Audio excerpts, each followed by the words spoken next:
Hello, Sunshine. I'm Alexi, Lalas, and welcome to the State of the Union podcast, where we look at the beautiful game on and off the field through the lens of red, white, and blue-colored glasses. This week, we'll be talking, Major League Soccer and UCL and CCL and Open Cup and Bayern and Messi and Mosse's new workout. Is that okay, by the way, if we talk about that? I didn't ask you off air.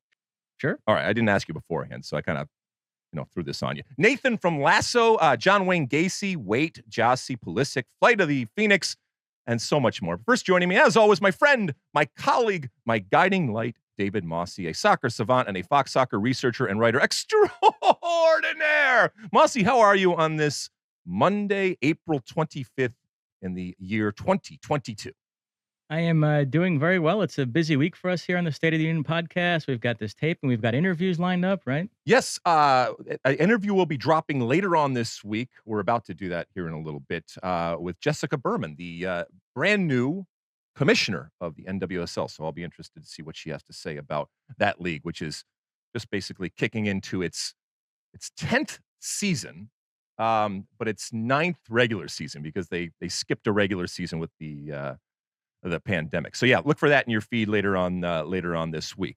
Mosse, I mentioned in the open about your new workout. You had mentioned this to me last time we talked. Give the people an idea of what you are doing right now. Have you recovered physically? Because when we talked last week, you were hurting. Yes, I have signed up for fitness classes at this gym right across the street from my apartment, Orange Fitness Theory. And I did the first one last Monday, right before we taped the podcast. So I was incredibly sore. But what does it entail? Give the people an idea. I know there's people out there that do take the orange thing and have, but they know, but not everybody does. Well, each class there's like 20 or so people. There's a coach. I had Coach Natalie my first time. She was terrific. We did lifting weights. We did some treadmill. Worked on some of the machines. So. It's various stations then. I'm planning to do this a couple of days a week. I also go hiking once or twice a week, and I'm going to cut out a couple of things. I'm going to stop drinking soda. Hold on. Really? No soda? I've had a bit of an epiphany here. I need to start living a healthier lifestyle. Well, I love it, my friend. I will support that 100%, and I wish you well on your endeavor. You look great. So this is for body, mind, spirit, and all that kind of stuff. So no soda. That's the thing you're cutting out. No soda. Alcohol? Cutting out some desserts.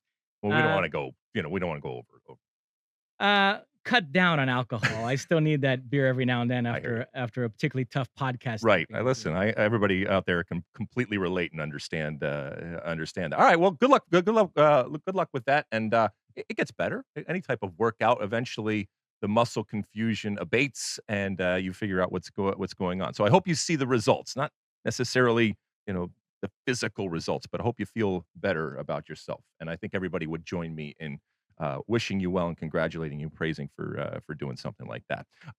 Okay, what'd you watch? Anything interesting this week? Some good stuff. Atlanta is throwing 99-mile-an-hour fastball. Really? Luis Aguilar is nodding. He shares my love for that show. I love this latest episode about that kid they thought stealing Paperboy's phone and grilling him about it. Also, My Brilliant Friend, the third season came to an end. The finale was terrific. The whole season was fantastic. From a strictly artistic standpoint, that's one of the 2 or 3 best TV shows I think I've ever seen in my life. Really? Yep. Okay. And then Better Call Saul came back, Mm-hmm. part 1 of its final season. They aired 2 episodes on the same night. They were both terrific. Got everybody right back into it with Lalo and Nacho and Jimmy and Kim and the gang. Great to have them back in my life. So excited for the end of that show. And the final batch of episodes of Ozark is coming out later this week. So I've got a lot going on. Oh, my goodness. Plus Winning Time, which is approaching the end of its first season. Keith Costigan was just texting me about it. He's into it as well. Very good about the Lakers dynasty. And they're getting sued now, though, or they're demanding an apology or whatever. Yeah, or Gary, Mr. Bus, Gary Bus. What's his name? Jerry West. Jerry West, Bust? I don't know, whatever. I've mentioned this on the pod a couple of times. Yeah. The portrayal of Jerry West has been very controversial, and I think enough people have gotten in Jerry West's ear about it, so he finally came out publicly and asked for an apology. Kareem Abdul-Jabbar also wrote an article blasting the show, or something of an op-ed, And so, it's triggered this larger debate about Hollywood taking liberties and what's acceptable and what isn't. And so, well, I think that Kareem Abdul-Jabbar then should apologize to the Association of Pilots out there for his portrayal in Airplane. So, okay, Well, all right. Well, I'm not going to watch any of that because none of it's done, and you know my my rules when it comes to something like that. I got three things. One, The Invisible Pilot. It's a documentary, a three-part documentary about this insane story about this pilot who faked his death in order to get out. All right, you know, you're already nodding your head, but it's an insane thing. He faked his death. He ended up being this drug runner for the cartel, and then got into the whole Iran Contra thing. It's just an absolutely insane story, but well worth the 3 episodes. There, you have seen this?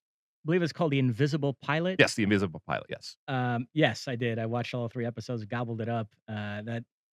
When you've got Pablo Escobar and Iran Contra, it hit all my sweet spots. So I was very into this guy's story. One of the craziest And this stories. guy, I mean, is nuts. And there's drugs involved, and he and his ex-wife, are just absolutely nuts, and they were living off the grid. And he has absolutely 99.9% no remorse at all for the things that he does. He is unapologetic about how he lived, the choices that he made, even with the destruction that it wrought and the pain that it brought to even people that supposedly he loves and are close to him. So a fascinating story. John Wayne Gacy tapes are out. The dude was completely nuts and crazy. And when I read stories about the return of the firing squad now, it's a pity that John Wayne Gacy wasn't given that, because this guy was absolutely insane. And they recorded him a bunch of different tapes.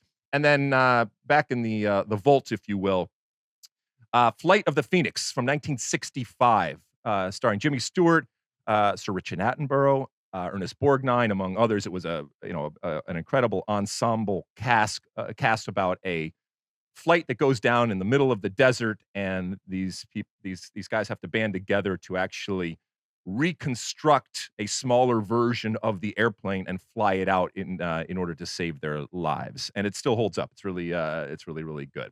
Anything else, Mosse? That's it. All right. Are you ready to light this candle? Let's do it. All right, let's get right into it. Should we go right to some MLS action, because we're coming off of that last night, and there was all sorts of craziness that went on. Should we do that? Yes. Where do you want to start? I found this fascinating. Okay. 2 clubs that made managerial changes because they were ostensibly tired of the crazy and wanted to return to normalcy. And then their first You can't MLS take the games crazy out of after the crazy. change were absolutely wacky. The first was San Jose, which got rid of Matias Almeida. And then they go out in their first MLS game post Almeida and rally from a 3-1 second half deficit to stun Seattle 4-3, one of the crazier games you'll ever see.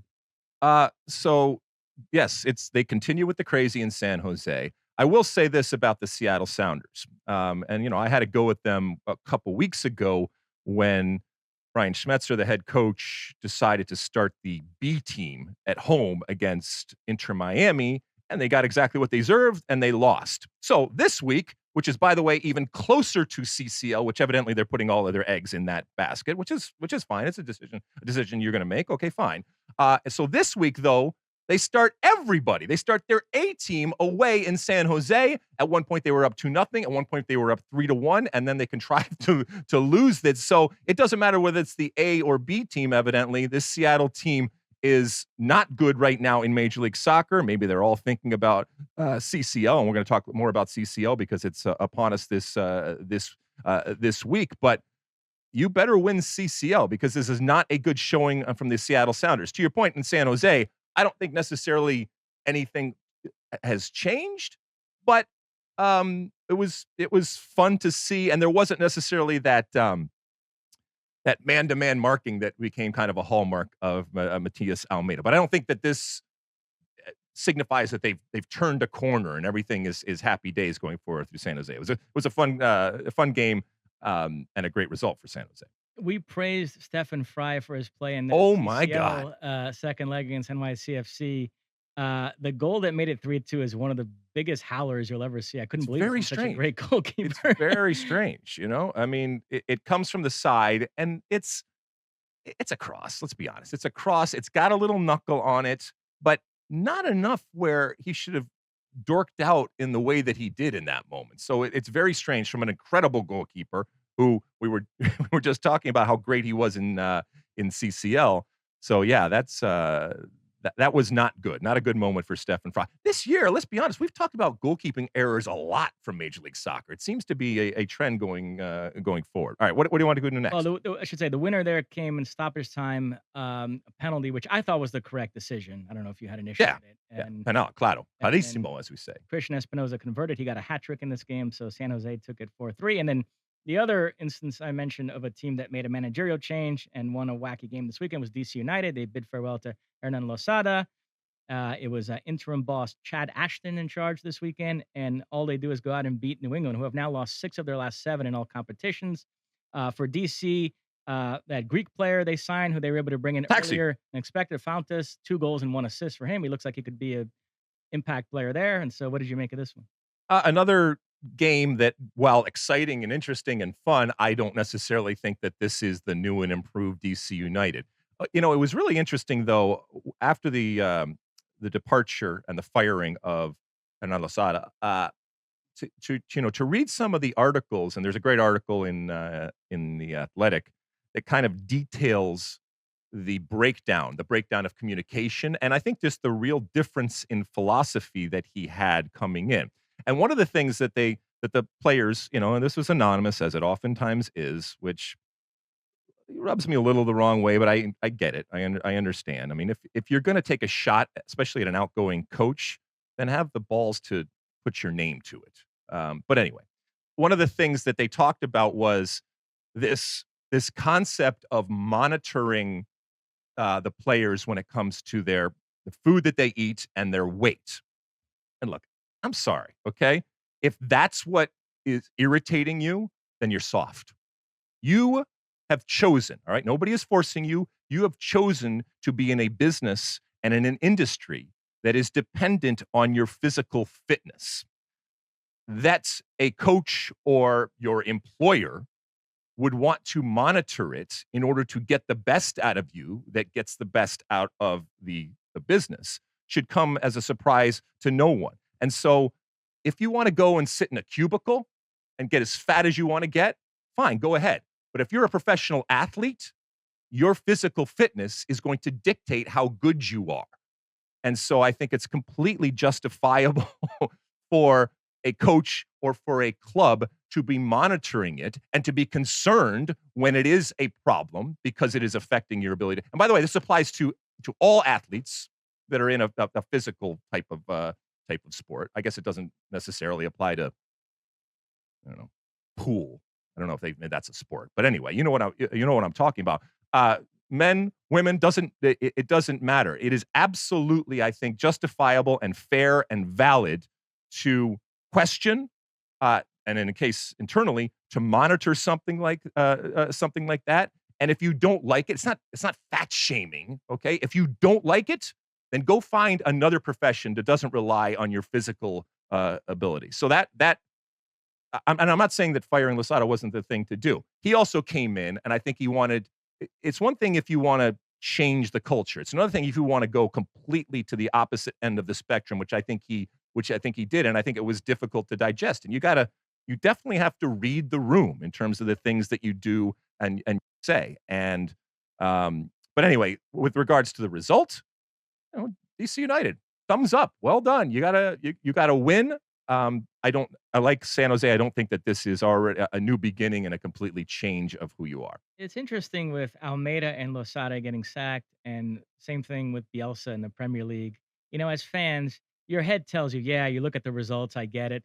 But your heart is a little bit disappointed because it's fun having these Yep. eccentric, romantic coaches. You talked about Almeida Yep. last week in that vein. And so, yeah, I felt the same way about Losada. I So mean, one of the reasons why we watch sports is for the personalities. And, sometimes personalities will get criticism and you'll agree or you'll disagree. But, someone who is even a sports a personality that is polarizing for me is more interesting than a sports figure that doesn't have any personality. So I would rather have a sports personality that I disagree with and or I don't hate anybody, but you know, we are in the industry that is entertainment. And so I love those big personalities, whether it's a coach or whether it's a player. arguably the craziest game of the weekend took place at City Field, which I guess is now NYCFC's home stadium, and I know the camera angles there were throwing Yeah, people. they changed it, and actually, it looked better, whatever they did. So I don't know what they're doing now, but at least aesthetically, it looked a little better. So Uh, yeah. so Toronto paid a visit to NYCFC. They jumped out to a 2-0 lead. The Spaniard Jimenez with both goals, and NYCFC score 5 unanswered. Go ahead 5-2. You think, okay, they're going to coast to 3 points, and then they concede 2 goals late and had to hold on for a 5-4 victory. So wild game. I'm going to take the positive from an NYCFC perspective. The fact that these are 11 goals in 2 games. Remember, they had beaten RSL 6-0 the previous match. And so I think that speaks to how loaded they are. They have all that South American talent from Castellanos to Santi Rodriguez to those 3 Brazilians now with Mm. Thales Magno, Thiago Andrade, and Gabriel Pereira. They just signed from Corinthians, who scored his debut goal in this match and has looked really saucy in his first few cameos. Um, and I didn't even get to Maxi Morales, who's out injured right now. So, yeah, I mean, just incredibly talented team. If they can get the balance right there, I think they're going to shoot up the standings and once again be one of the favorites to win MLS. I wouldn't be as positive about this result if I was in my CFC that you are. I will say Talis Magno is one of those where when we initially saw him, and look, he's a teenager, right? He was a young player. I didn't think that he was going to progress and evolve as quickly as he has, and he's gotten exponentially better each and every almost each and every month. So that's a good sign. But when it comes to NYCFC, I mean, you're letting Michael Bradley score headers and uncontested off of set pieces. So I thought it was a really sloppy game for the defending MLS Cup champions. And Bob Bradley doesn't have any hair, but if he did, he would have been pulling it out because of the way that they let this one get away from him. By the way, I called him Thiago Andrade. Shout out to Joe Tolleson and Ian Joy, who are making every effort to be authentic there and calling him Thiago Andrade. It's that old Oh, here we go. Fredgy Fregi. Fregi. debate that you were Oh my involved god, in yeah, when years Fred ago. was playing for the This is Brazilian not national team. 2 Manchester syllables. United midfielder Fred. This is This was center the forward Fred from 20. talk about a polarizing figure. My Yeah. goodness, people were not happy with him. But anyway, they had 2 syllables. They would pronounce it Fregi. I was like, "All right, I'm not doing that." All right, what else? Well, Dallas beat Houston 2-1. Luis Aguilar has the wrong score in the rundown. I noticed this yesterday when he sent me Typical. the rundown, but I saved it to make fun of him about it on Exactly. the We've air. already established that this is your MO. Even though you see it, you don't want to, because it's good content. A little bit of a tease here. In the Ask Alexi segment, we're going to have a careful examination of my relationship with Luis. Yes, we are. Good tease, buddy. Good tease. Inter Miami beat Atlanta 2-1. Campana with another goal. You mentioned on the air that Gonzalo Higuain was getting Wally pipped, and everybody in the control room was like, "Oh, great reference by Alexi." and I don't need credit all the time, so I stayed quiet. But so you got a lot of praise for that in the control room. Wow, interesting. Yeah. Yeah, so Mosse many, many years ago, for those that listen might have heard this it's a story before, he explained to me about Mr. Pip, who played for the New York Yankees, Right. right? Yeah. And he was the starting First base. first baseman, and he, like happens to all athletes, got hurt and went out thinking, "All right, I'll take a game off," or whatever, and in his place came Lou Gehrig. Lou Gehrig, all right? And never looked back, and that was, "Thank you, Wally, for your time. We have somebody new," and they moved on. And this seems to have happened with Campagna, and you can't blame Phil Neville down in Miami right now because they look completely different. This is a player that plays both ways. This is a player that's feeling it. This is a player that is playing for the opportunity possibly to go to the World Cup with Ecuador. And if I was Ecuador right now, I would absolutely be looking at him with the way that he is playing and the impact that he is making. And he does the most difficult thing that we see in our game, which is score goals. Speaking of seeing things, after the game, did you see that Phil Neville had a on-field huddle a la Jesse Marsh? We've come full circle. It's on that amazing. story. It is amazing. It is amazing. But yeah, 4 in a row if you count the Open Cup for Inter Miami. So good days for the men in pink. What about Atlanta? I know Oh. Joseph Martinez is out. They have some other injuries, but there's Brad enough Gazan's talent out. Yep. there. And their fans are very quick to bring up the injuries, but it still feels like the whole doesn't equal the sum of the parts. All the money they've spent.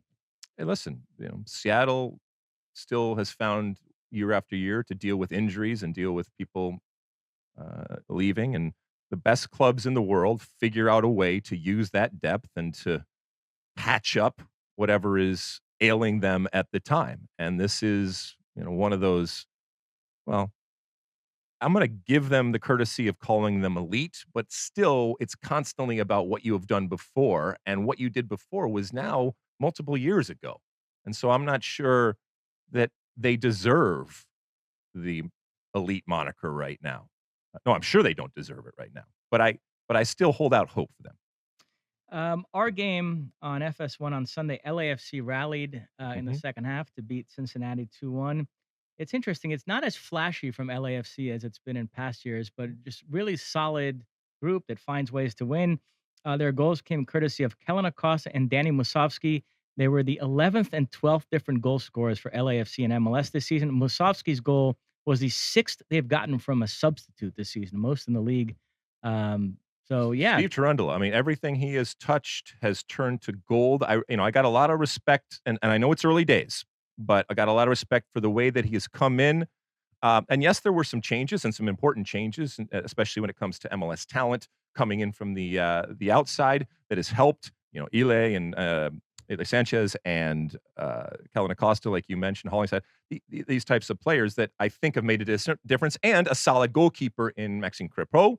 But I also think that Steve Cherundolo, even though young and inexperienced, was able to kind of step back and say, I'm not gonna mess with this. I'm not gonna Hernan Losada this.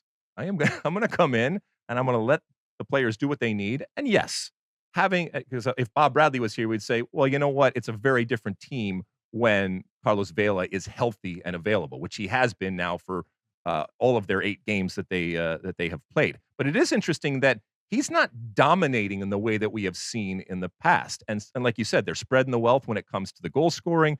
The substitutions have been spot on. They're getting away wins. So right now, like I said, golden and great days for LAFC.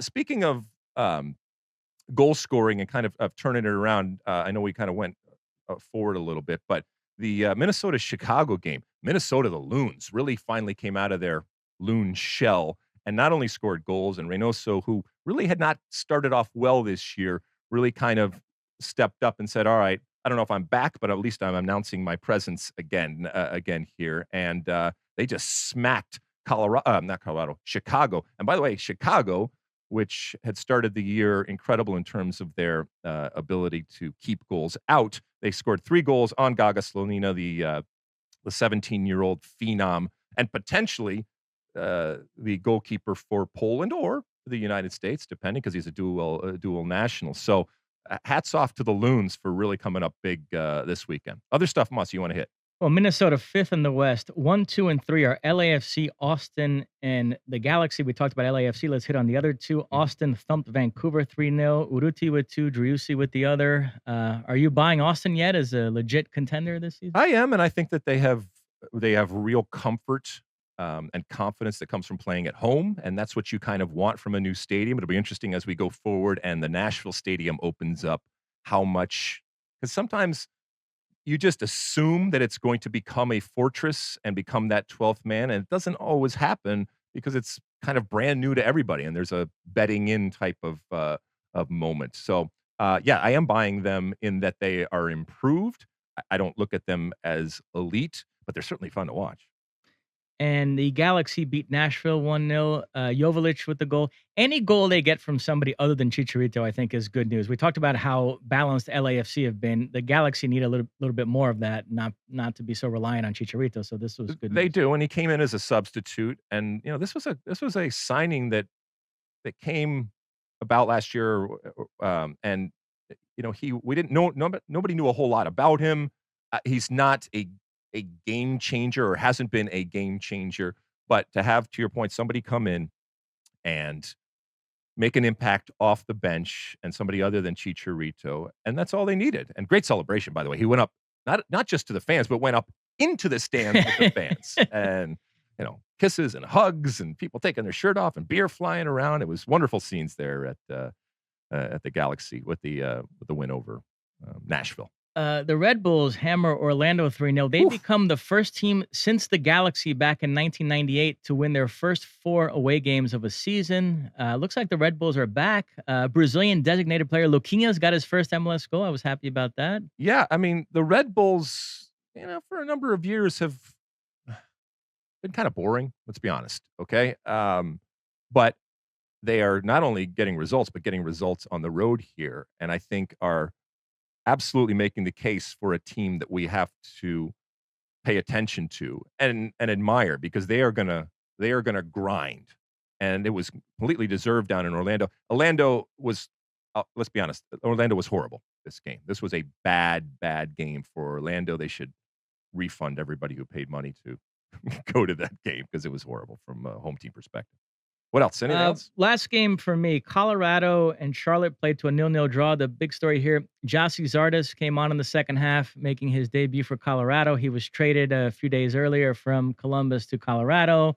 You could see this one coming. Miguel Berry had assumed the starting center forward spot for the Crew, and Colorado could use some firepower up front, so they make the move for Gyasi. What do you think? Could this revive his career and help his national team Yeah, chance? I think that this is a good move for both teams. It had run its course in Columbus, and it was a great course, and I think he will forever be remembered by the people of Columbus, not just for the goals that he scored on the field, but I mean, he was ingrained and still is in that community, him and his family, and so he will have left his mark on and off the field in Columbus. But all good things come to an end, and I think they recognized that moving forward, it was not going to be with Gyasi Zardes. If you have some interest, which obviously Colorado showed, they're going to eat his salary, and the money is what it is now, and it could become more depending on how much he plays. So yeah, I think that this is a smart pickup from Colorado, and probably ultimately a smart decision from Columbus in terms of where they are going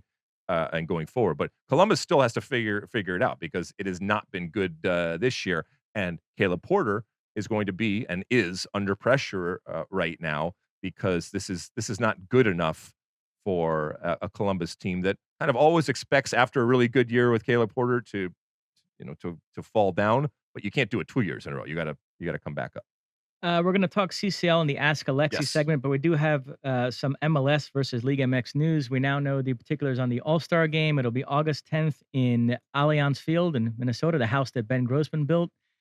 Um, they've played around with the format lots of times. I think they've hit on the right one here. I like this. We covered the All-Star game last year. It was a lot of fun at Bank of California Stadium.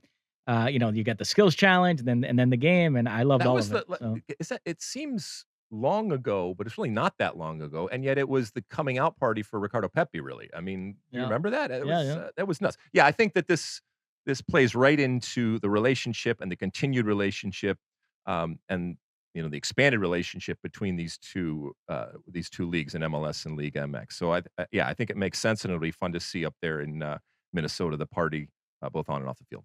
That's it. That's it. All right, we're going to take a quick break. And when we come back, we'll take a trip around Europe. Don't go anywhere. All right, we're back. Where do you want to start? Over there in the Premier League? Yes, Okay. just to update the title race, since our last podcast, City and Liverpool have both held serve. They've each won twice. City beat Brighton 3-0 and then Watford 5-1. Liverpool beat Manchester United 4-0 and then Everton 2-0.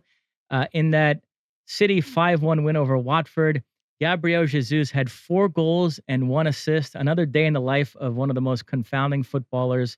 The amount of times that I've talked myself into him and talked myself out of him in recent years is incredible. And this is all occurring against the backdrop of stories that he might be leaving Manchester City in the summer. Everybody from Arsenal to Juventus to Barcelona supposedly interested.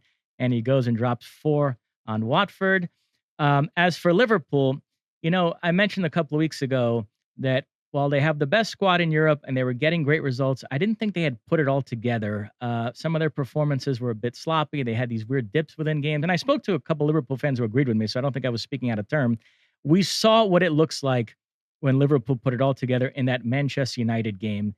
And it was absolutely frightening. It ended 4-0. It could have easily been 6 or 7-0. I thought they were incredible that day. Thiago was phenomenal. And Liverpool showed that their best game is better than anybody else's best game in Europe right now. And of course, there was that heartwarming moment where the fans cheered for Ronaldo in the 7th minute. That was beautiful. So But Liverpool, Liverpool also, I think, showed that if you try to play with them, they will carve you apart. Because if you look at let's be honest, when it comes to England, the only team that can look across the field at Liverpool and say, we man to man match up with you, and we as a team match up to you is Man City. Okay. So when Man City plays against Liverpool and says, come hell or high water, this is how we're going to play. That's one thing.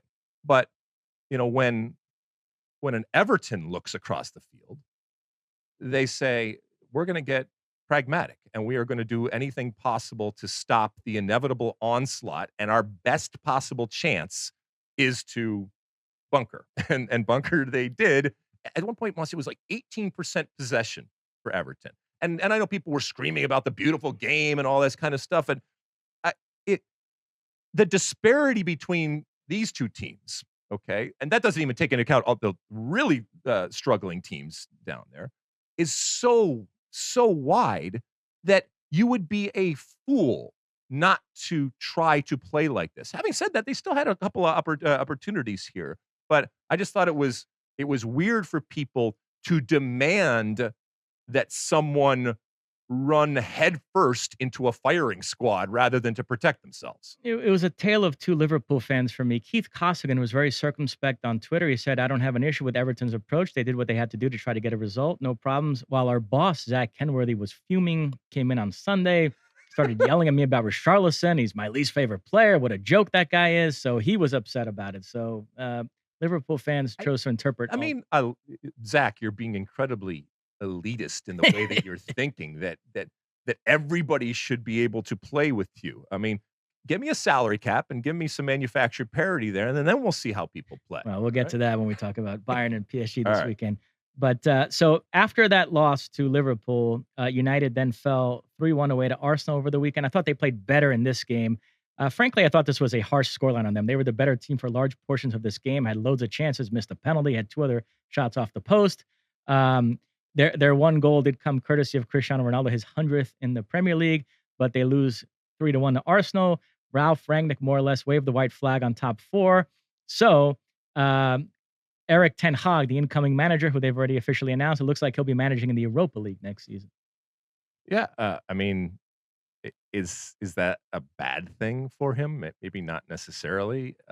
If they just squeaked in, there would be the higher expectations, and I don't think Eric Ten Hag wants to have expectations any higher. I know they're low right now, but I think it sets up nicely for him. And we hear that, and so Pogba's gone. I mean, there's going to be changes this summer, right? He shan't be back. Another rebuild. Another rebuild. I've never heard a word thrown around more by a club over the last 9 years. I can't figure out, is this still the post-Ferguson rebuild, or is this now the post-Mourinho or the post-Solskjaer rebuild?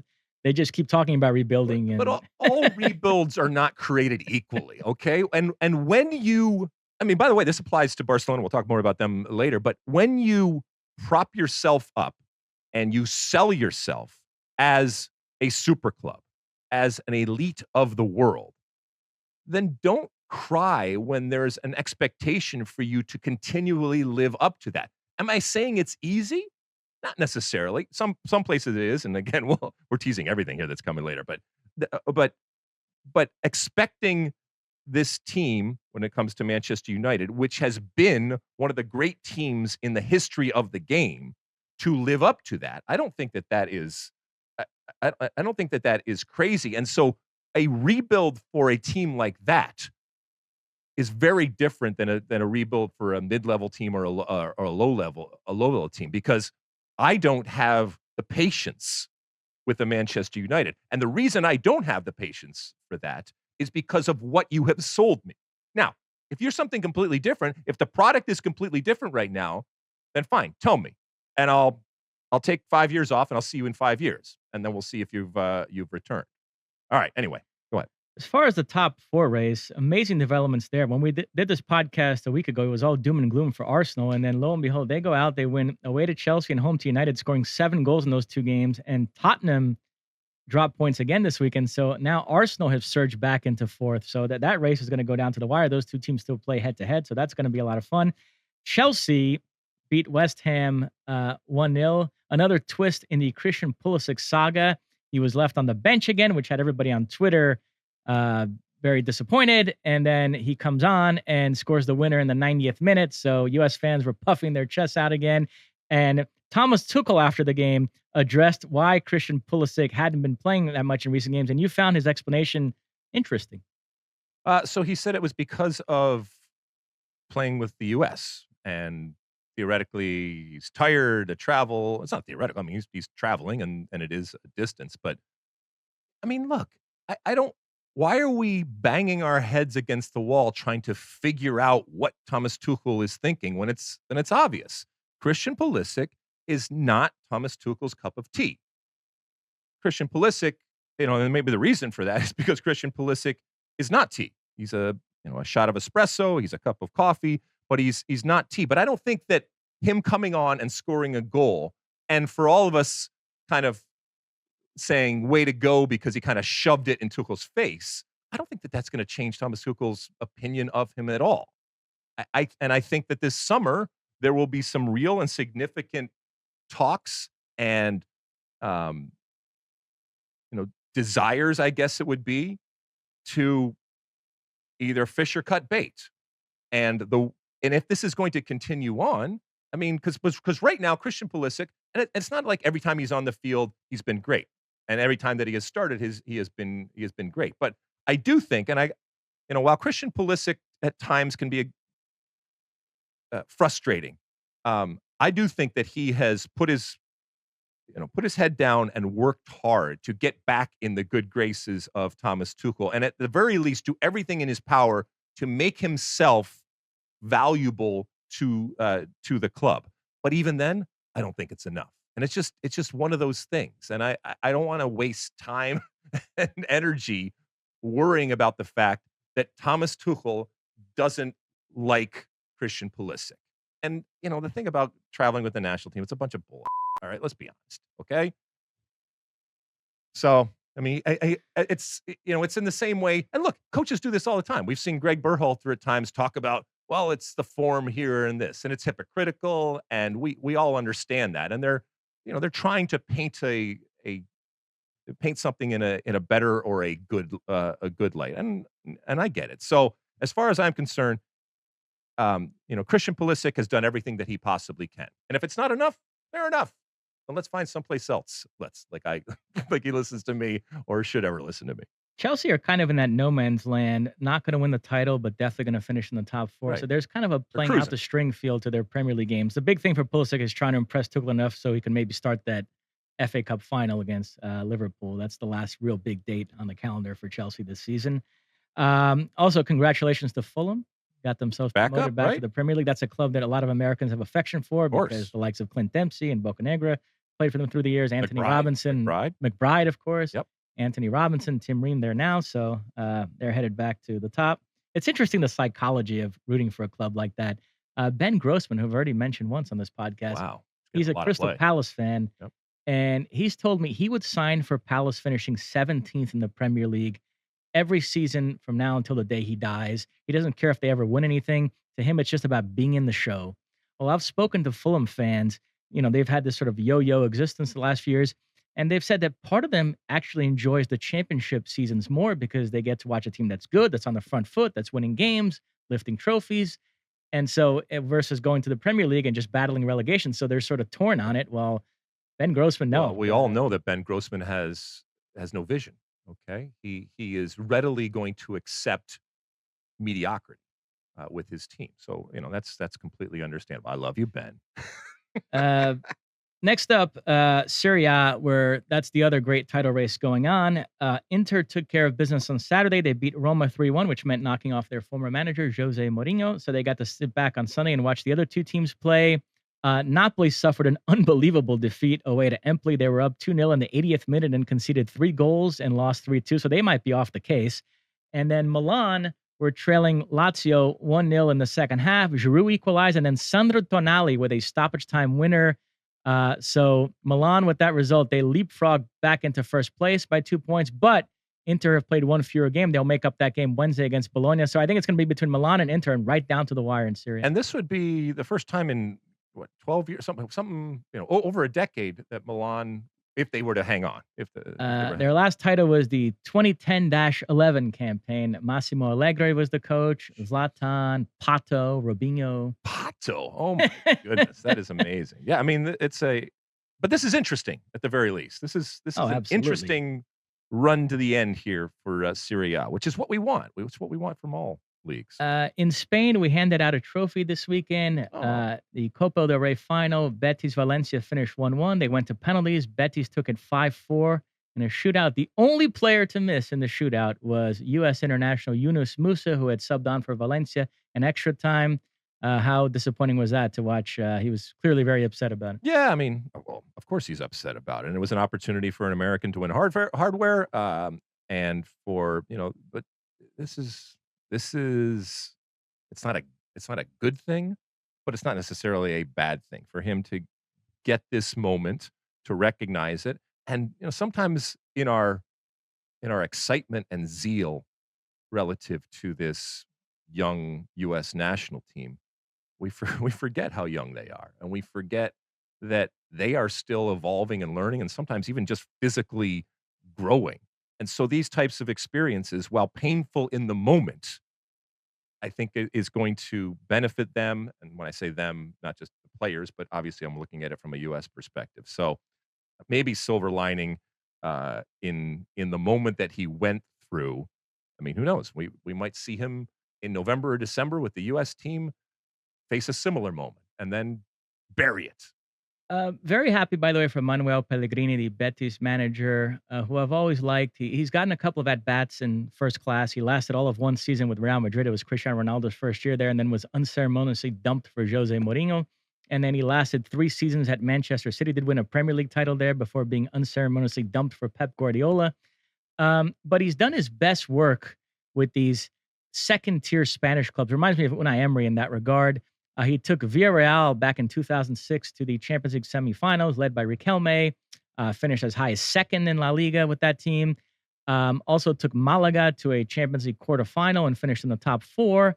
And now he's got Betis battling for top four and winning the Copa del Rey. So underrated manager who's done some real good work with these, I'll call them second-tier Spanish sides. So happy for him to get this silverware. All right, where do we go There now? was some La Liga activity this weekend. Real Madrid did not play, but Barcelona did. They lost at home to Rayo Vallecano. All this good feeling that Xavi had engendered is all Right? dissipating here towards the end of the campaign. And some bad American news. Serginho Dest got injured in this match. It looks like he might be out for the season. Yeah. That's Boy, it's unbelievable. Are you starting to think that U.S. fans thank need to you. prepare for the fact that a couple of Thank these guys aren't going to be at the World Cup because they're just so injury prone? Well, yes, absolutely. There will be players that we have kind of penned in the starting 11 or on this team that will not be there because this team now consistently has proven that they are fragile. I don't know what it is. I don't know if it's something in the water or something in the way that they were brought up, but they have not either acquired, and they certainly don't have the gene that enables players to stay healthy and be consistent. And that's a problem because all of our all of our excitement is relative to the talent that we have. And it's not unlimited. There is depth, and that is a good thing because I think it's going to be tested going forward. But also, when it comes to the World Cup, you would be surprised how the World Cup can act as a painkiller. You wouldn't be surprised that playing in a World Cup, how much that can cover up whatever ails you out there as a player. So it also wouldn't surprise me if everybody or as many people as possible showed up healthy and ready to go to play in a World Cup because despite the wonderful things that a lot of these players are doing, it's still the World Cup. And it's still, as a young boy, you see it, you dream about it, and we all know that those opportunities don't come along very often, and you might only get one chance at it. So uh, you will do anything in order to be there. And so yeah, but it's not good that we're having all of these injuries. Real Madrid's magic number, by the way, is down to 1 point, so they will likely Gee, I hope clinch they're able the to La Liga title this finish upcoming it. weekend. Two teams clinched league titles this past weekend in the top European leagues, Bayern Munich and PSG. Bayern clinched the Bundesliga title by virtue of a 3-1 victory over Dortmund in their Klassiker. PSG clinched the Ligue 1 crown despite being held to a 1-1 draw at home by Lens. For Bayern, it is 10 in a row.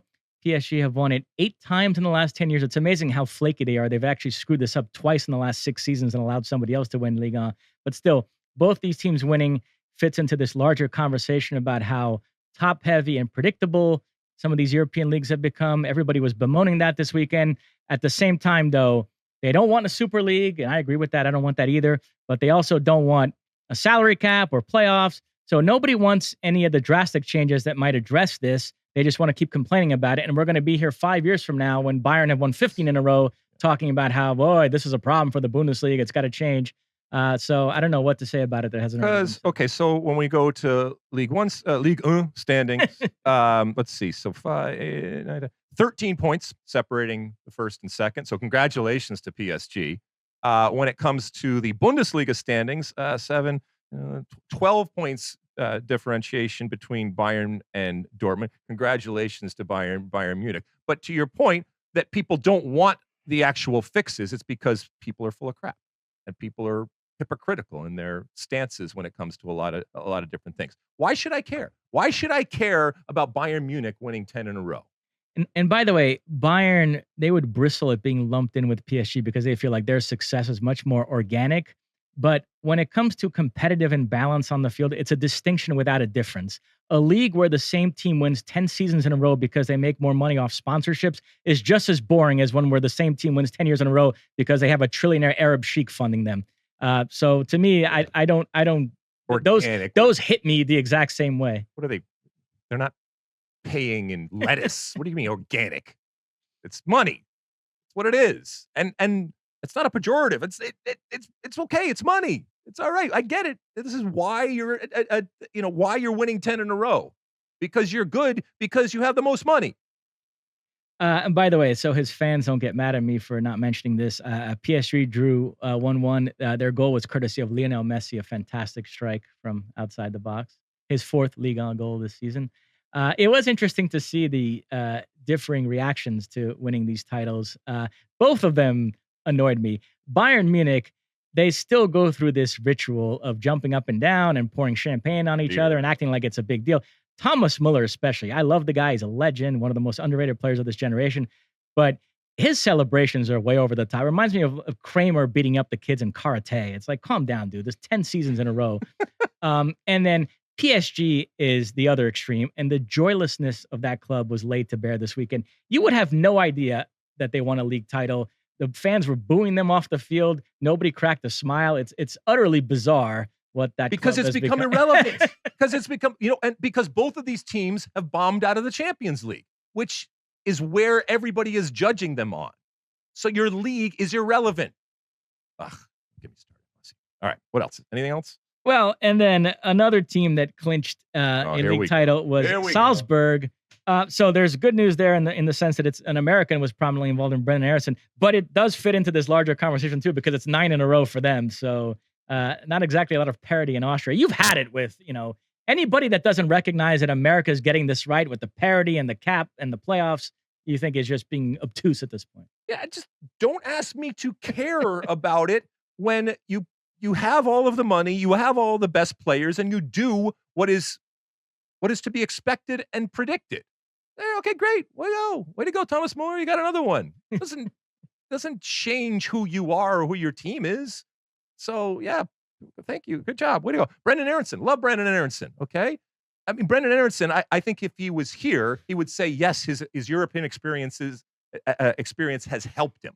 But I think he would also recognize that he was in Major League Soccer on a week-to-week basis, facing a lot more parity and therefore a lot more competition in that his team wasn't going on the field with the knowledge that because they have the most money, because they have all the best players, the chances are they were going to win. And it's this, haves and have-nots. This is the separation. This is the super club phenomenon that we have, which, by the way, I have many, many times said I love super clubs. I love that you're spending the money, but I also recognize that if and when you do it, and then you win the league and you win it going away, yeah, I mean, maybe PSG has it right.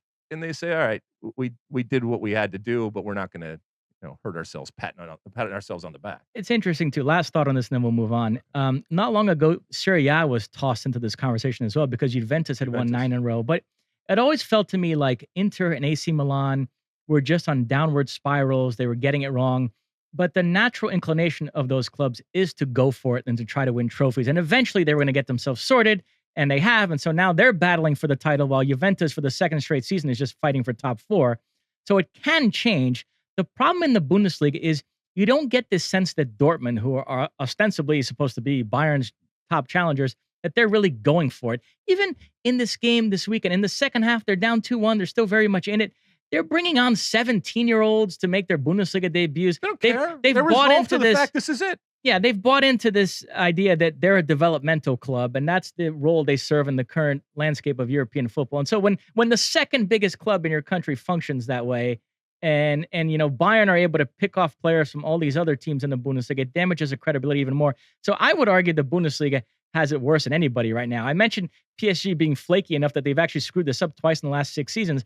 Bayern are the least flaky club in Europe. They just have this machine-like ability to churn out points season after season. So like I said, we're going to be sitting here 5 years from now having the exact same conversation about the Bundesliga. But just because PSG messes it up a couple of times, or if Dortmund were to win the Bundesliga, that doesn't mean that there's parity. Absolutely. Okay? And that's my point when it comes to the compare and contrast with Major League Soccer. And I know I'm a shill for Major League Soccer. I get it. But when I look at the parity, and I know it's manufactured because of the structure that the league has, the reality is that from top to bottom, there are very few teams that you just know are out of it and have no chance of competing. All right? And we even have seen in the past where a team has gone from worst to first. That does not happen anyplace else. So that's what. And look, I will watch these leagues, and I'm still in love with the game, but I do scratch my head at times when to your point, people complain, but they don't want to do the things that are actually going to give them what they're or actually have a chance of changing what they're complaining about. All right, anything else? We'll talk UCL in the Ask Alexi segment. It's going to be a jam-packed Ask Alexi segment today. But no, that's it for this segment. All right, as you mentioned, we will come back here after the break with Ask Alexi. Don't go anywhere. All right, welcome back. It's time for Ask Alexi. You use that hashtag out there and send us in your questions, or you use our State of the Union podcast hotline, which is 657-549-2297. That's 657-549-2297. You know what, Mosse, I'm gonna call an audible here on the rundown. Because we have 2 Twitter questions, and then we have a great audio question. It's so great that I want to move it to my one for the road. So we're just going to do the 2 Twitter questions. We'll take a break, and then we'll give you our one for the road that will include this audio question. How's that sound? Sounds good. All right. So what's first in terms of the Twitter questions? At Swedish Car 850 asks, how do we make the CONCACAF Champions League as big and exciting as the UEFA version? Oof. Well, you don't anytime soon, and that's for obvious reasons. All the focus and energy and money and perceived or real quality that exists over in Europe when it comes to the UEFA Champions League is not going away anytime soon, although there could be a migration. And unless you saw a migration the likes of which we saw that happened with the demise of Serie A, and that was for a lot of different things, as we've talked about, the Bosman ruling and the opening of the European community and that exodus and that migration to England, but that still happened within Europe. So unless you saw a dramatic migration and exodus to the U.S. and North America, I think it would be very, very difficult, certainly in my lifetime, to see that change. But when you are looking at it right now with what's happening, I mean, we talked last week about Garth Lagerwey on the field with a microphone in front of the Seattle Sounders, who are playing in the final, which you can see on Fox this week, announcing and explaining to the fans what CCL is. And so part of it is an education and an understanding from the existing fan base out there that this is important.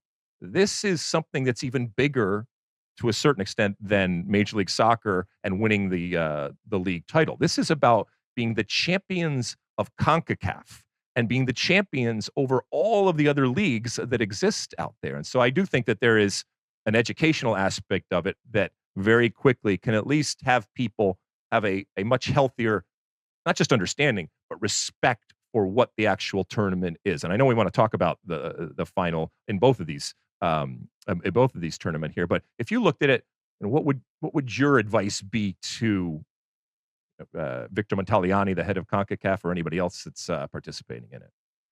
Well, I agree. You can't close that gap completely. You're bumping up against certain realities about the landscape of the sport. But we've talked about how at the international level, creating a joint competition between CONCACAF and CONMEBOL can at Mhm. least close that gap on the Euros. Maybe the same thing could be tried at club level if you took the best teams in MLS and Liga MX and put them in the Libertadores, competing against the best from Brazil, Argentina, etc. Could you create a competition that would be as interesting, perhaps, or at least in the vicinity of as interesting to the as the UEFA You Champions League? you would, but what's that meme? He's just not into you, or he's not that into you, or that guy looking the other way. I mean, that's what CONMEBOL is doing right now with UEFA. That's the problem. They have their eyes on any type of partnership and or marriage, much more so with UEFA than with CONCACAF. I do agree that if we found a way to integrate CONCACAF and CONMEBOL, you would make it something big, but you would also make it something, I think, incredibly special. I don't think that it would be necessarily have the global appeal that Europe still has. I mean, let's be honest. When people are watching those games, they're watching it all over the world. It's not just a Eurocentric type of thing, and that's a credit to the way that they have marketed it and what it is. But yeah, that's another thing that certainly could happen. You want to talk a little bit here about these two finals? Sure. Why don't we start with CCL? As Okay, you mentioned, Wednesday night, first leg from Mexico City. Pumas will host Seattle live on FS1. I wrote a feature about MLS's struggles in this competition, which you voiced, I believe. I did. Yes. It's going to air on the pregame show. It's funny. When I wrote that piece, there was some discussion about who should voice it. A few different names were Why is tossed there around. discussion? There And should never be and I discussion. said, I hate to admit this, but I said, when I write all these pieces now, I have Alexi's voice in my You're head. damn right you do. You're And damn right you do. Ah, that's awesome. That's good. Well, uh, I am your muse or you are my muse. Either way, it works. there's big injury news on the Pumas side. Juan Dineno, the striker that leads this competition with 7 goals, he is out for the first leg. They're hoping to have him back for the return match. Midfielder Leonel Lopez also out for leg 1. They hope to have him back for the second leg. Pumas, by the way, also have one eye on this upcoming weekend. They face Pachuca in their final regular season match in Liga MX. They're still fighting to get into the repechaje. Um, so this is almost too good to be true for Seattle, the way this is all set up. They did have that terrible loss of San Jose this past weekend, but are you still MLS firm? results don't count, evidently, for Seattle. Are you still firm on this is Seattle's to lose? Yeah, as I said last week, more talent, more depth, more experience. They've already faced Liga MX opposition. This is a middle of the table type of opposition when it comes to Pumas. So this is not an elite Liga MX team. They have a template when it comes to looking back with New England. Even though New England didn't through, they can learn something from that, and they get to play the first game away. And now Pumas is even more depleted with a couple of their stars. So they can do a lot in this first game to make it even easier than come that second game up in Seattle. Which, and by the way, as you mentioned, both of these next 2 Wednesdays, you can see that on FS1. And then UCL, the semifinals get underway this week. Tuesday, Manchester City hosts Real Madrid. Then Wednesday, Liverpool hosts Villarreal. Some news there for Real Madrid. Casemiro, unlikely to play due to injury, but it sounds like Alaba will be able to play. He was an injury doubt the last couple of days. For City, João Cancelo is suspended, and it sounds like Kyle Walker is out. So they have some issues at the fullback position. John Stones might be out as well, but as long as Diaz and Laporte are fit, to me, that's not that big a deal. We know Benzema has been on fire, 7 goals in Real Madrid's last 3 Champions League games. They've had this magic. They eliminated PSG and Chelsea in incredible fashion. What do you What think? happens when they go back to the well again? I mean, you think that this magic continues? I mean, we're talking about magic. It's Real Madrid, so they shouldn't have to rely on magic. and yet they have. And first game's in Manchester, right? Yep, at the Etihad. Yeah. But I told you last week that I kind of want to see Man City Liverpool in a final, and I worry that Real Madrid is simply going to rely on the soccer gods and that magic, and I think Man City, yeah. I want to go Real Madrid badly, but can't I can't bring myself, at least this week, I can't bring myself to do that. And then Liverpool, as I said, they'll be home to Villarreal. They'll look to try to win that first leg by a couple of goals and give themselves a nice advantage going back to Spain. By the way, these are both England versus Spain, with the English team hosting the first legs and then the Spanish teams hosting the return legs. Um, as I mentioned earlier in the podcast, Villarreal made it to the semifinals all the way back in 2006. They're back there again for the first time since then. But you think no shot here? It's another one of these situations where Liverpool is going to look across and Villarreal is going to look across, and it's apples and oranges in terms of, I think, the ability. So what does Villarreal do? I mean, it's been great so far, but I think this is a bridge too far. I think Liverpool wins and wins easily, but that doesn't mean the score is ridiculous. But we've already seen, even over the weekend with Everton, that if you're trying to frustrate Liverpool, it can happen, but you have to have the perfect game, and nothing can go wrong. And inevitably, the I think the maturity and the patience that Liverpool is now has to their game, because they recognize that it's not always going to be free flowing back and forth. That lends itself to this type of game. And if it takes 89 minutes to break Villarreal down, and they only win 1-0, that's still going to be enough, I think, for what Liverpool is. Last time Villarreal were in the Champions League semis, they went out to an English team, Arsenal, 1-0 on aggregate. Riquelme famously had a penalty saved late in the second leg, so lots of drama there. We'll see what happens in this tie. Lots of other stuff to promote. I do want to give some love to the women's UEFA Champions League, because they are at the semifinal stage. And one tie has been pretty much put to bed. Barcelona beat Wolfsburg 5-1 in the first leg at home, so they now go to Germany looking to protect that lead, which I assume they will. Big crowd. I'll get to that in a second. And then the other tie is an all-French clash. Lyon, led by Catarina Macario, beat PSG 3-2 at home. So now PSG will look to turn that around. So the final is likely going to be Barcelona against one of these two French sides. The Barcelona women, by the way, this is one of the great stories going on right now. As you mentioned, they had a league game against Real Madrid recently, which 91,000 plus people, which set an all-time record for a women's game, surpassing the U.S.-China 1999 Women's World Cup final. Interesting. And then the first leg of the Champions League semis against Wolfsburg actually broke that record again. There were more people than there were for the Real Madrid game. And Barcelona, they've sort of taken that baton from Lyon as the best women's team around. This might be one of the best teams we've ever seen. The numbers are ridiculous. I mean, in the Spanish league alone, they've won all 27 games, outscoring the opposition 146-8. And they have this Alexia Putellas, who's now widely considered the best player in the world. So, we talk about all the issues on the men's side and how much that brand's been damaged. But if you're looking for a masculine club, you have it on the women's side. Well, I mean, I don't want to be hypocritical. And so earlier in the pod, when I'm saying, why should I care about the teams like, Bayern Munich just rolling over everybody on a consistent basis, the same has to be said here. I can care about the crowds, which is wonderful. And actually, in my discussion with Jessica Berman, the NWSL commissioner, we talk about the competition, if you will, and how she sees other leagues, and certainly when it comes to what's happening in Spain relative to NWSL. I mean, I think this is a wonderful thing. But it's not just good for women's soccer in Spain. It's good for women's soccer in general. Having said that, it'll get old very, very quickly to have a team just demolishing the entire opposition, because again, they have all of the money and they have all of the best players, and I guess all of the fans too. Hopping back to the men's side, two other European competitions I want to mention. Europa League semis get underway this week. West Ham against Eintracht Frankfurt, and then Leipzig will take on Rangers. And then everybody's favorite competition, the Conference League. You have Leicester hosting Roma in the first leg, and Feyenoord hosting Marseille. So keep an eye on that. Also, some Copa Libertadores this week I'm excited about. We're taping this on a Monday. Tomorrow night, Corinthians will host Boca Juniors in a big Brazil versus Argentina matchup. So all sorts of soccer this week on the men's and women's side. I'm excited about all of it. All right. All right. You sound excited. All right. I love it when you're excited. All right. Now let's go to the next question.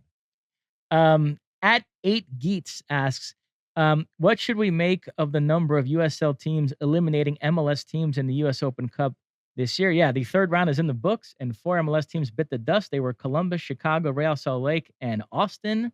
What did you make of that? I love it. I'll be honest with you. The reason why I have watched the Open Cup is because of the MLS versus USL competitive dynamic, and it makes it, and it has made it interesting. And inevitably, when you have tournaments, you are going to have upsets. You are going to have Cinderella stories that make the news. And this is good. This is okay. It doesn't mean necessarily that these are better teams in the span of a season, or that MLS is worse than this or that. And I know people are going to attach that, but it's okay. That's part of the fun of being in an Open Cup. And wonderful scenes. Congratulations to my Detroit City FC, sporting the colors right now. As an owner, and when I say an owner along with another 2,700 owners out there, incredibly proud to see Keyworth Stadium and to see that result and to knock out Columbus and to see what it meant to the players, what it meant to the fans, and then the Chicago Fire going out, like you said, Salt Lake. So the Hailstorm, by the way, Hailstorm introducing themselves and basically being birthed and then going right into success. So congratulations to them. And then, as you mentioned, Austin also losing to San Antonio. These are good things. All right. When I'm thinking about the U.S. Open Cup, and we've talked a lot about things to do to make some of these things better going forward. And for years and years, we have tried to make it a thing. And like I said, I'll be honest, it's a thing for me when you have that David versus Goliath, whether it's the truth or not, and that fans of both sides will attach meaning and significance, sometimes irrationally, but that's kind of what we do. It also, because I had the ESPN Plus app going and all the different games coming on and so many different windows going on. It also, and I said this on Twitter, it also highlights the disparity in the quality of stadium facilities between the two leagues. And look, MLS years ago leaned into stadiums and into facilities and the improvement and the soccer-specific stadium. And it's a huge, huge component of the business and fundamentally changed the business. It's a huge cost, but it does make a difference because it changes perception, it drives business, and it impacts the quality literally on the field that you are seeing. I'm not saying that it's not fun and romantic to see some of these venues that we saw, but in terms of the growth and the expansion and the viability and the business viability going forward, they are limiting. And so this was fun to watch. I will watch the next round, although there's a lot of MLS versus MLS in this round, which it's 6 of one, half of the other. Yes, it's MLS, and so it holds less allure for me to watch when it's MLS versus MLS, but it also guarantees you're going to have more of these USL teams in the next round. So maybe next round is where we're back to that narrative that we are talking about. Did you watch any of these, Mosse? Yeah, and Hercules Gomez said something I really agree with. What did he say? He was bemoaning the fact that some MLS clubs blow off this competition. We know that, with these big European clubs, you do this sort of cost-benefit analysis, and if you're fighting for league titles and Champions League crowns, it's sort of understandable why you would blow off your domestic cup, because why put more tread on the tires for a competition that qualifies you for something you're going to be in anyway, and it's in terms of money and prestige, it doesn't add that much to your season in the grand scheme of things. But in terms of an MLS club, I think Herc's point was it's not that many games. Mm-hmm. It qualifies you for CCL, and the money's pretty good. It's like comparable to what you get for winning MLS Cup. And there is, I think, some nice prestige attached to winning the US Open Cup. So put that all together, and you still see MLS teams completely blowing off this competition, which I Well, agree with him. I find it disappointing. when you say blowing off, does that mean just not starting their A team? Right. Right. Okay. Well, like any coach, I think would say to Hercules, yeah, but I have to satisfy all of these players, and I have young players, I have inexperienced players, or I have players that aren't playing a whole lot, and I have to get them games somehow. And ultimately, my job, if I'm a coach of an MLS team, is pretty much dependent on what happens in Major League Soccer, not when it happens to U.S. Soccer. I also think that MLS probably bristled when Herc was talking about the money and the way that he framed that money, because you do get more when it comes to Major League Soccer, but there is a good payday, and I do agree with Herc that it it's there for the taking. It's an opportunity there, and some teams do take it seriously, and some teams don't. And look, there's plenty of MLS teams going forward, and all things will probably equal out here, and we will have a Cinderella run from some team. But when all is said and done, it's almost always an MLS team that is sitting there at the end of the Open Cup, and you have to go back to the late '90s to find your last non-MLS team that actually won the Lamar Hunt Open Cup. But it also, and I got into a discussion and a back and forth between a lot of quote unquote lower league folks out there on Twitter, because they took offense to the way that I had framed the dynamic and the way that I had framed the facilities out there. But first things, by the way, when you call yourself a lower league, I think it's just bad marketing. I think it's bad branding, especially when it comes to the USL, because it only serves to needlessly confirm and enhance that perception out there that it's a lower quality product and league. And if I'm talking to USL, you're a competitor with Major League Soccer in the pro soccer market out there. And so the divisional sanction that USSF gives you, who cares about that? Make it irrelevant. So don't call yourself a lower league, because I think it's just, in this particular structure that we have without promotion and relegation, it's defeating, and I think it needlessly calls attention to what you are and confirms people's suspicions out there. Any other thing when it comes to Open Cup? I'm thinking about possibly going to Detroit for the next Open Cup game that they have, and gracing Detroit with my presence as an owner, and go and see my team out there. I'm a little disappointed in we have some problems when it comes to the field. I was talking about some of these fields, and look, I get it. The economics and the financial situations between MLS teams and USL teams are sometimes drastically different. But when you're on television, you are going to be assessed and you are going to be critiqued from what people see. So, for example, Keyworth Stadium is wonderful and creates a really interesting and rich and romantic environment. But I mean, we literally had a second sideline that was showing up on the broadcast. So, like I said, as an owner, I gotta fix some things there. But I'm so happy with Trevor James, our head coach, and with our team as they continue to not only fight on the Open Cup front and do good things after beating Columbus, but also in terms of their first year in USL. They are cruising. They just had a nice win on the road in Hartford. So well done, Detroit City FC, and you're welcome as an owner. I was going to ask you about Pro Rel, but we're up against it here in terms of our studio time. So that's it for Ask Alexi. We'll revisit that conversation next week. All right. As I mentioned, there's a great audio question on our State of the Union podcast hotline, which, by the way, is 657-549-2297, 657-549-2297. So we're going to take a real quick break. And when we come back, I'll have my one for the road, which is the audio question that someone submitted. So don't go anywhere. All right, we're back. And as I mentioned, for my one for the road, we're going to use the audio question that we got on the Twitter hotline. So fire up the audio question and let's see what this person has to say. Hi, Alexi and Mosse. This is Sam from Santa Ana, California. I'm very fascinated by the Mosse versus Luis rivalry that has been happening on the podcast lately. And I've been getting these kind of Nathan from Ted Lasso vibes from Mosse lately, that I feel that he might actually break off and start his own podcast because he thinks he can be the head honcho now. with all the popularity he's been having lately.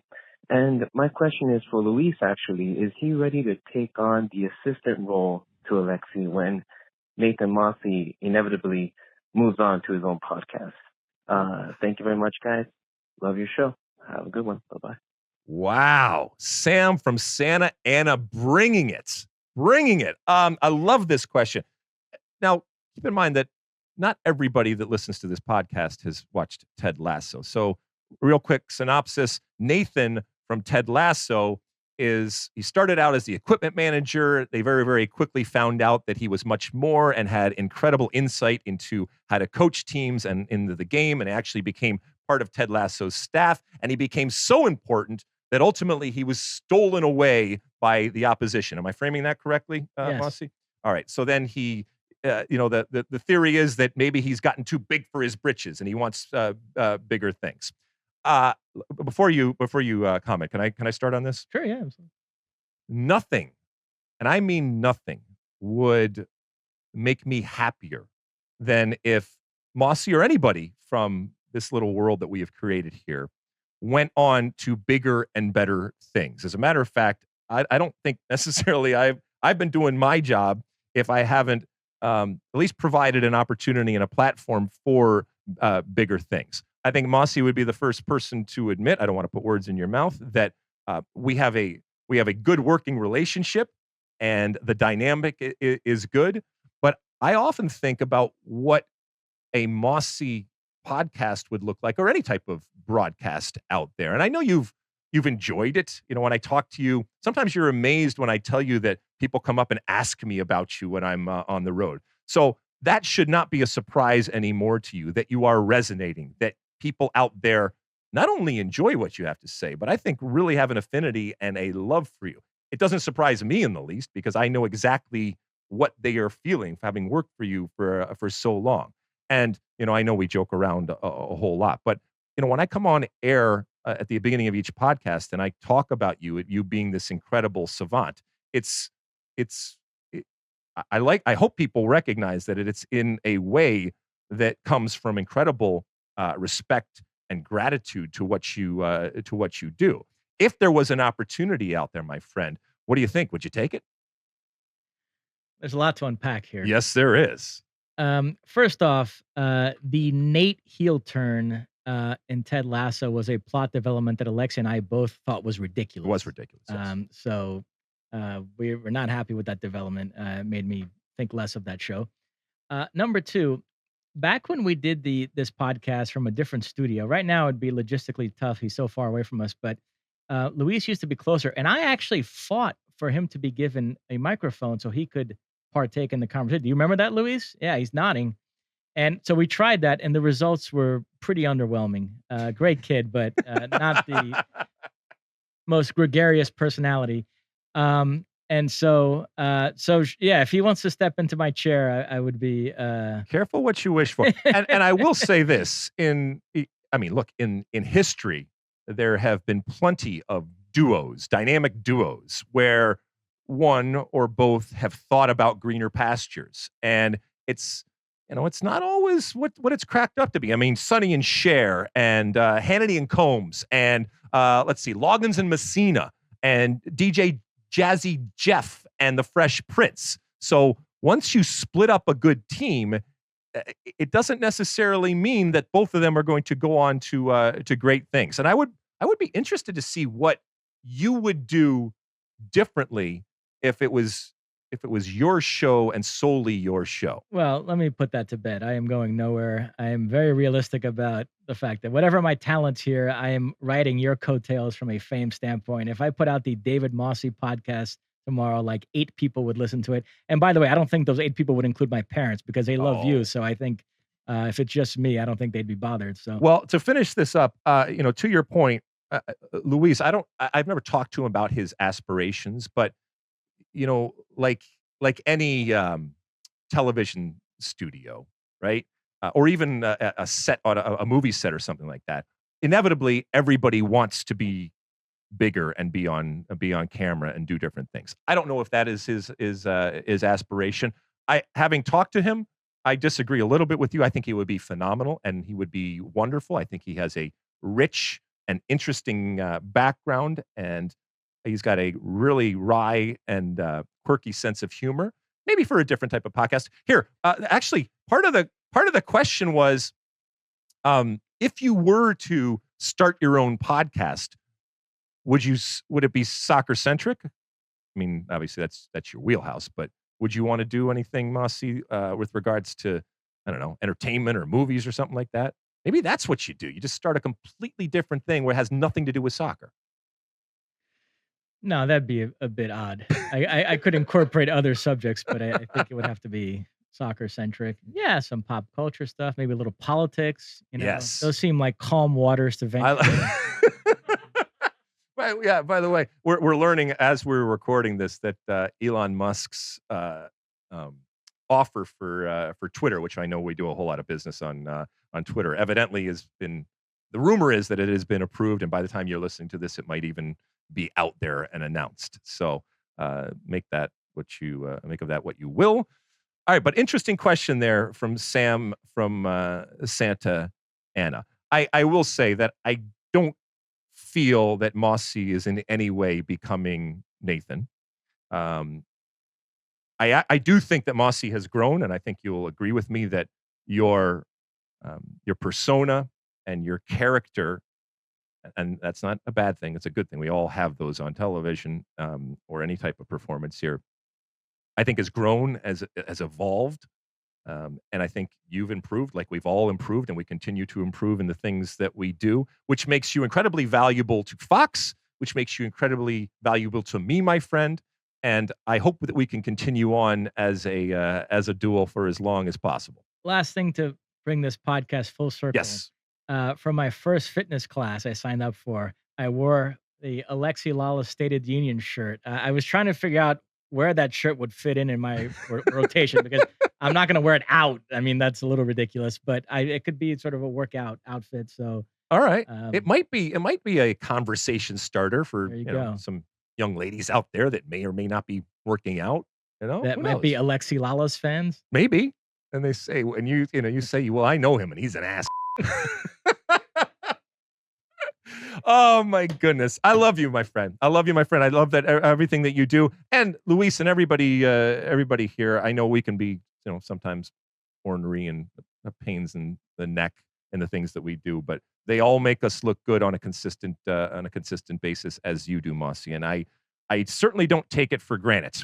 And I recognize that it takes a village, and a very big village, especially when I'm involved, to make me look halfway presentable. And so thank you. And hopefully we can continue on. And thank you to Sam for your interesting question. See, that's a question that has layers. That's a question that is interesting and is why we gave it the prominent position of using it as our one for the road. Anything else, my friend, before we go? That's it. All right. As we mentioned, a special State of the Union podcast interview, 20, 25 minutes with Jessica Berman, the NWSL commissioner, will be in your feed later on this week. So check that out if you are so inclined. We thank you for reviewing and downloading and rating and doing all the different things that you do out there on all the different platforms. Keep doing that. It makes a world of difference to what we are doing. We will be back here, same time, same place next week on the State of the Union podcast. And until then, and as always, size the day. You like that clip? Well, my State of the Union podcast drops every week. Subscribe now on Apple Podcasts, Spotify, or wherever you get your podcasts.